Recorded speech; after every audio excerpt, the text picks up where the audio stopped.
90일 성경 통독 제47일차 에스겔서 1장에서 11장 말씀입니다.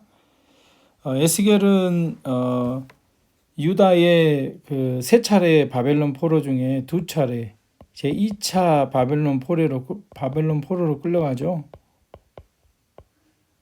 제2차 바벨론 포로로 끌려가서 BC 597년에서 598년 사이에 끌려갑니다.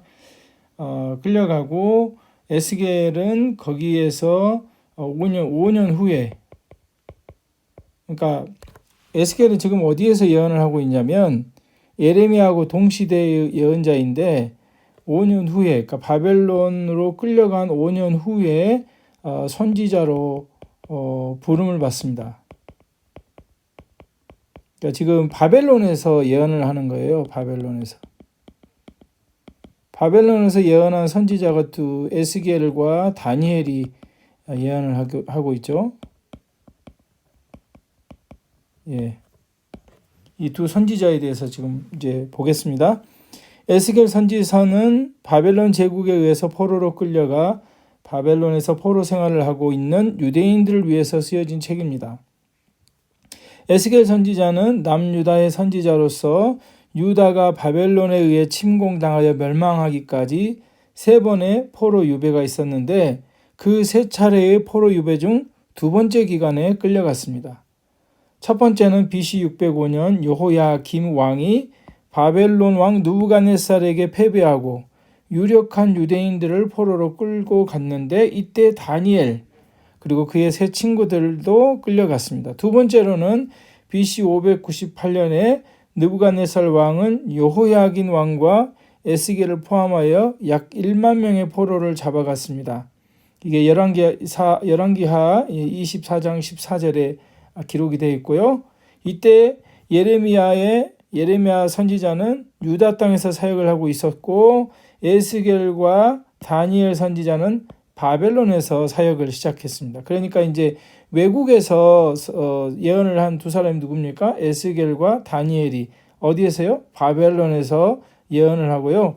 예레미야는 어디서 예언합니까? 예루살렘에서, 유다 땅에서 본토에서 예언을 하고 있는 모습을 볼 수 있습니다. 에스겔 선지자는 남유다가 완전히 멸망하기 전인 이미 바벨론에 끌려와 있었고, 그러니까 에스겔 선지자가 BC 598년에 끌려왔잖아요. 그러니까 남유다가 언제 멸망했습니까? 586년에 멸망했으니까 아직 남유다가 멸망하기 전에 끌려갔어요. 그러니까 에스겔 선지자가 5년 후에 예언을 했다고 한다면 593년쯤에 예언을 했다고 볼 수 있습니다. 그리고 이제 예언을 시작하고 나서 586년에 이제 나라가 망했으니까 약 9년에서 10년 한간에 이제 에스겔 선지자가 예언하고 나서 남유다 예루살렘이 멸망하게 된다는 것을 기억해 두시면 좋겠습니다. 에스겔은 바벨론으로 끌려온 지 5년이 되던 해에 하나님의 부르심을 받아서 예루살렘을 향한 심판을 예언했습니다. 이스라엘 백성의 죄로 인해 하나님의 징계가 임한다는 예언을 했습니다. 또한 주변의 이방 나라들에 대한 심판도 선언하였습니다. 그리고 예루살렘 함락 이후에는 이스라엘의 회복도 선언하고 있습니다. 하나님의 선지자들이 하나 같은 그 심판과 회복 선언이 우리가 동일하게 볼 수 있는 내용이죠. 에스겔 10장에서 심판 선언에서는 하나님의 영광이 성전에서 떠납니다. 그러나 40장에서는 성전에 하나님의 영광이 다시 가득하게 됨을 회복으로 선언하고 있습니다. 에스겔 선지자는 자신을 이스라엘 백성들의 파수꾼으로 말하고 있습니다. 에스겔 선지자는 대략 20년가량 바벨론에서 선지자로 사역했다는 것을 알 수 있습니다.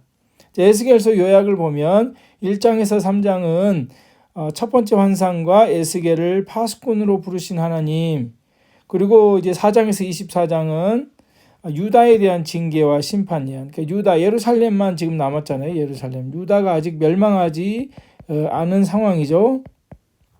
그리고 이방 민족에 대한 심판은 25장에서 39장. 그러니까 하나님께서는 온 우주를, 그러니까 온 세계를 다스린다는 것을 보여주고 있습니다. 온 세계의 주권자이자 심판자이심을 다시 한번 에스겔의 예언을 통해서 보여주고 있습니다.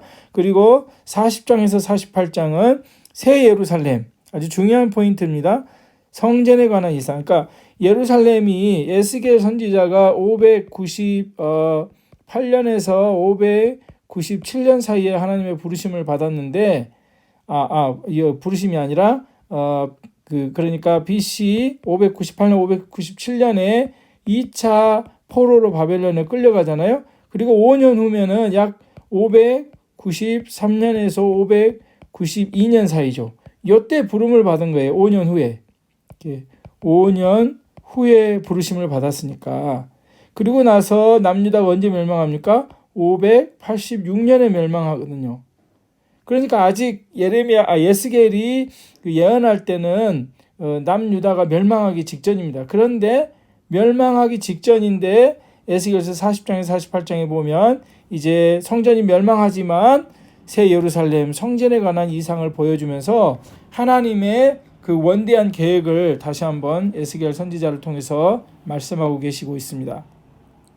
에스겔서의 시대적 배경을 보면 유다의 마지막 왕들이 누구죠? 요시야, 아하스, 여호야긴, 시드기야. 요때 그 본토에서 예언한 예언자가 누굽니까? 예레미야. 그리고 이제 1차 바벨론 포로로 끌려간 다니엘은 언제? 다니엘은 여호야김 때부터 아마 페르시아, 바벨론 그리고 바사 제국까지 예언을 하게 됩니다. 그리고 다니엘과 에스겔이 이때 예언을 하죠. 이 다니엘과 에스겔은 2차 포로로 끌려갑니다. 그때 에스겔과 다니엘은 어디에서 예언합니까? 바벨론에서. 이 다니엘과 에스겔 선지자를 이때 시대적 배경을 보겠습니다. 그러니까 에스겔은 지금 어디서 예언하고 있는 거예요? 바벨론에서 예언하고 있는 겁니다. 자, 그 상황을 좀 알고 있어야 됩니다. 지금 그러니까 유다의 마지막 지금 멸망하기 직전의 상황이 어떠냐면 이 바벨론 제국이 점점 커고 그때는 아수르 제국이 이제 엄청 컸잖아요. 근데 이제 바벨론 제국이 점점 확장 전략을 펴고 전쟁을 통해서 아수르 제국은 이게 아주 힘이 약해지고 맙니다. 그리고 이제 바벨론이 아수르를 완전히 점령을 하죠. 아수르를 점령하고 이제 유다를 점령을 하긴 했어요, 사실은. 근데 완전히 멸망시키지는 않고 속국으로 두죠. 그러나 이제 시드기야 왕 때 유다가 완전히 멸망하게 되잖아요. 그러나 에스겔이 지금 예언하고 있는 시대는 아직 유다가 멸망하기 전입니다. 유다가 멸망하기 전이고 아직 유다가 나라가 존속할 때 즉 바벨론에서 예언하고 있는 것입니다. 이 시대적 배경을 지도를 통해서 잘 아시면 좋겠습니다. 여기에 지도에서 볼 듯이 유다의 1차, 2차, 3차 바벨론 포로로 끌려갔을 때 그 연도를 분명하게 기억하고 있으면 좋습니다. BC 605년 누가 끌려갑니까? 다니엘과 그의 세 친구들. 그 다음에 BC 598년에서 597년 사이에 누가 끌려갑니까? 에스겔이 끌려가죠. 그리고 3차 포로로 BC 586년에 유다가 멸망하면서 누가 끌려갑니까? 시드기야 왕이 끌려갑니다. 이렇게 세 차례 지금 끌려간 모습이 이렇게 지금 지도상으로 이렇게 기록되어 있는 모습을 볼 수 있습니다. 자, 1장에서 3장을 보겠습니다. 에스겔의 이상과 소명. 에스겔은 바벨론의 2차 침공 때 포로가 되어 바벨론 땅으로 끌려와서 바벨론에서 5년을 지내다가 30살에 선지자의 소명을 받고 활동한다고 기록되어 있습니다.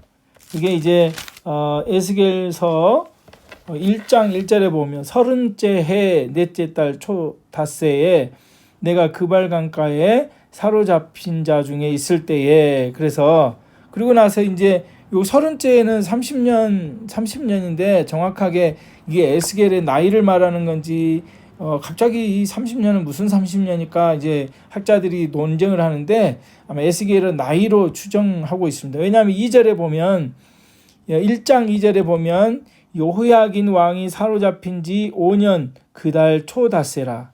그러니까 그 30년은 자기도 끌려왔잖아요. 여호야긴 왕 때 2차 포로로 끌려왔잖아요. 2차 포로로.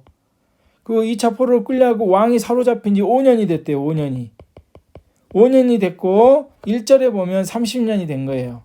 그러니까 이 에스겔이 25세 때 2차 포로로 끌려왔다가 지금 에스겔서 1장 1절에 보면 30년이라는 단어는 아마도 에스겔의 나이일 것이다 라고 대부분의 학자들이 그렇게 추정을 합니다. 어쨌든 자 1장에서 하나님은 남유다 백성이 바벨론의 포로로 잡혀가자 네 생물의 형상과 네 날개에 4개의 바퀴 모양의 이상을 보여주고 있습니다. 그리고 선지자로 부르십니다. 하나님이 이상을 보여주시고 에스겔을 부르신 것은 바벨론 포로로 끌려온 유대인들에게 메시지를 전하기 위함입니다. 지금 바벨론에 끌려와 있는 유대인들의 생각은 기회만 주어지면 예루살렘으로 돌아가겠다는 것입니다. 그러니까 이제 유대인들의 생각은 뭡니까? 지금 여기 바벨론에 끌려와 있잖아요. 끌려와 있는데 아직 나라가 멸망하지 않은 상황이거든요. 우리가 회개하면 하나님께서 우리를 용서해 주시고 다시 예루살렘으로 유다로 우리를 이끄실 것이다. 그런 소망을 가지고 이 바벨론에 살고 있었던 것이죠. 그런데 에스겔은 뭐라고 합니까? 에스겔은 하나님은 에스겔을 통해서 예루살렘이 멸망할 것이다 라고 경고하고 있습니다. 7장 2절입니다. 너 인자야 주 여호와께서 이스라엘 땅에 관하여 이같이 말씀하셨느니라. 끝났도다. 이 땅 사방의 일이 끝났도다. 끝났도다. 예루살렘 멸망을 경고하고 있죠. 그래서 이제 에스겔의 주요 사명은 뭡니까? 이 포로로 지금 끌려와 있는 유대인들, 그러니까 유다 백성들, 남유다의 백성들이 뭡니까? 남유다의 백성들이 다시 돌아갈 생각하지 마라. 유다는 끝났다. 하나님 심판으로 끝난다. 여기에서 하나님이 당신들을 향한 원대한 계획이 있다. 여기에서 잘 살고 잘 지내라. 그게 이제 에스겔서의 주요 예언 중에 하나입니다. 에스겔의 사명은 포로로 끌려와 있는 그들에게 그들이 왜 끌려와야 했는지 설명하고 그들을 위로하는 것이었습니다. 에스겔의 사명은 이스라엘 백성들의 파수꾼이 되는 것이었습니다. 그래서 3장 16절로 21절에 보면 우리가 너무도 잘 아는 말씀이죠. 인자야 내가 너를 이스라엘 족속의 파수꾼으로 세웠으니 너는 내 입의 말을 듣고 나를 대신하여 그들을 깨우치라. 가령 내가 악인에게 말하기를 너는 꼭 죽으리라 할 때에 내가 깨우치지 아니하거나 말로 악인에게 일러서 그의 악한 길을 떠나 생명을 구원하게 하지 아니하면 그 악인은 그의 죄악 중에서 죽으려니와 내가 그의 피값을 내 손에서 찾을 것이고 내가 악인을 깨우치되 그가 그의 악한 마음과 악한 행위에서 돌이키지 아니하면 그는 그의 죄악 중에서 죽으려니와 너는 내 생명을 보존하리라. 그래서 하나님께서는 에스겔에게 파수꾼의 사명을 주신 것입니다. 4장에서 24장 해설입니다. 유다의 징계와 심판 예언입니다. 먼저 4장 5장입니다. 예루살렘의 포위와 공격당함. 하나님은 에스겔에게 토판 이후에 예루살렘을 그리고 그 성읍이 에워싸여 포위되는 모습을 만들라고 하십니다. 그리고 에스겔에게 왼쪽으로 누워서 390일을 지내고 이스라엘 족속의 제약을 담당하고 오른쪽으로 누워 40일을 지내 유다 족속의 제약을 담당하라고 행위 예언을 명하십니다. 또 곡식을 한 그릇에 담아 떡을 만들어서 그것을 인분에 불을 피워 구워 먹으라고 합니다. 그러나 에스겔의 요구대로 쇠똥에 구워 먹게 됩니다. 왜냐하면 이제 사람의 똥이 마른 것으로 그 불을 피워 구워 먹으면 어떻게 되겠습니까? 그 냄새가 나잖아요. 그래서 이제 에스겔이 하나님께 간곡하게 부탁합니다. 하나님 나는 그렇게 할 수 없습니다. 그래서 하나님은 쇠똥으로 구워 먹게 합니다. 그거는 이제 뭘 의미하는 거예요? 예루살렘의 양식이 끊기겠고 떡과 물이 부족해서 그들이 죄악 중에서 쇠폐하리라 라는 것을 예언하고 있습니다. 이는 예루살렘 거민들이 포위당할 때의 상황을 연상케 합니다. 이게 지금 무슨 말입니까? 마지막 시드기야 왕 제11년에 어떻게 돼요? 지금 예루살렘이 이렇게 있으면 이 사방으로 누가 포위합니까? 느부갓네살 왕이 포위했죠. 그래서 근 3년, 1년 6개월, 정확하게 1년 6개월 가량 되는데 횟수로는 약 3년 동안 예루살렘을 포위하니 그 안에 먹을 것이 사라지잖아요. 그래서 예레미야 선지자는 그때 사실 이 예루살렘에 있었거든요.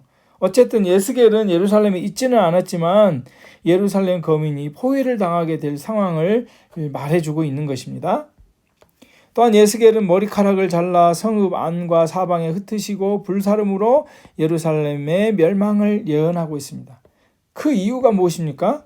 그들이 하나님의 율례와 규례를 버리고 행하지 않았기 때문이라고 말씀합니다.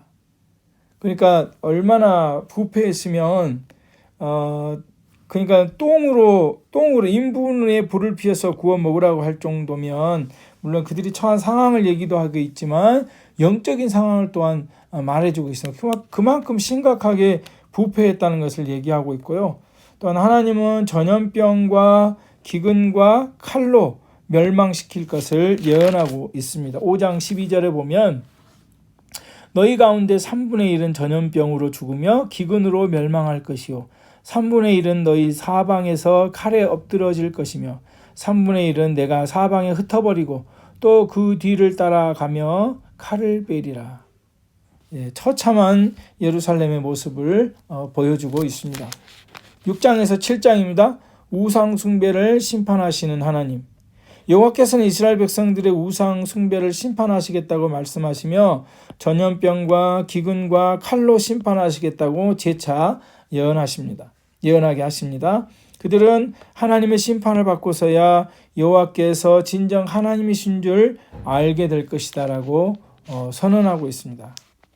그러니까 하나님의 처절한 심판이 있고 난 후에야 하나님이 진정 하나님이신 줄 알게 된다는 거예요.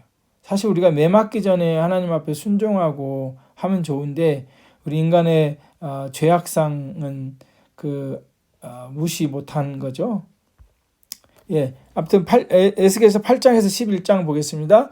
두 번째 이상은 성전을 떠나시는 하나님에 대해서 기록하고 있습니다. 에스겔의 나이가 31살에 제31년에 하나님은 두 번째 이상을 보여주십니다. 하나님은 에스겔에게 환상 가운데서 예루살렘 백성들이 하나님의 성전 안에서 하나님이 아니라 이방 거짓 신들을 숭배하는 가증스러운 장면을 보여주십니다. 얼마나 가증했는지 기록하고 있는데요. 장로들은 성전 벽에 각양 우상들을 그려놓아 그것을 숭배했고 여인들은 성전 북문에서 풍요의 신인 이방신 담무스를 위해 애곡하고 있다고 기록하고 있습니다. 8장 14절에 보면요. 그가 또 나를 데리고 여호와의 전으로 들어가는 북문에 이르시기로 보니 거기에 여인들이 앉아 담무스를 위하여 애곡하더라. 이방신 담무스를 위해서 애곡하고 또한 성전 뜰 안에 있는 남자들은 동방의 태양을 숭배하고 있다고 기록하고 있습니다. 하나님의 성전에 하나님은 없고 이방신들로 가득하였습니다. 하나님은 이 모든 것을 보시고 분노하시고 심판하십니다. 그래서 에스겔은 여호와의 영광이 성전에서 떠나는 것을 보았다는 겁니다. 이게 얼마나 처참한 환경입니까? 그러니까 하나님도 이게 혼합주의는 용납이 안 됩니다. 하나님께는 혼합주의는 용납이 안 돼요. 오직 하나님만 섬겨야 돼요. 오직 하나님만 섬겨야 됩니다. 이 지금 유다에 벌어지고 있는 이 모습이 오늘날 네팔로 얘기해 보면 교회에 시바 신도 섬기고 비순이도 섬기고 여러 가지 힌두교 신들을 교회 벽에다 그려놓고 동시에 섬기는 그런 모습하고 비슷한 거죠. 이 있을 수 없는 일이죠. 근데 유다 백성들이 그러고 있다는 거예요. 그래서 하나님께서는 진노하시고 분노하시고 심판하시기로 결정하십니다. 성전에서 하나님의 영광이 떠났다는 것은 무엇입니까? 하나님의 심판을 말하는 겁니다. 하나님은 다시 하나님 나라를 회복하시고 하나님의 영광을 드러내시려고 하시는데 먼저 심판이 있고 나서 이제 40장에 보면 에스겔 40장에 보면 성전에 하나님의 영광이 다시 들어오게 되는 영광이 지금 10장에는 나갔다고 되어 있거든요. 떠났다고 되어 있는데 40장에서는 영광이 나타납니다. 다시. 하나님께서 스스로 회복시키시는 것이죠. 그러나 하나님은 결코 죄에 대해서 간과하지 않으시고 멸망시키시고 그 죄에 대한 값을 치르게 하시고 하나님께서 후에 이 언약에 신실하신 하나님께서 다시 성전에 들어온 모습을 보여주고 있습니다. 에스겔은 다시 주의 영에 이끌려 여호와의 전 동향한 문에 이르러 25명의 사람들을 보았고 그들은 예루살렘으로 돌아가려는 마음을 품고 바벨론에 대해 저항하려는 사람들이었습니다. 그러니까 그 성전에 보면요, 그 성전이나 성막에 보면 동쪽 있죠, 동쪽이 들어가는 문이에요. 출입구가 동쪽에 있습니다. 그래서 이제 동향한 문 쪽에 환상을 보니까 25명이 여기 안에 들어가려고 하는 거예요. 성전으로. 예루살렘으로 돌아가려고 하는 그런 마음을 품고 있는 거예요. 그래서 예루살렘으로 돌아간다는 건 뭡니까?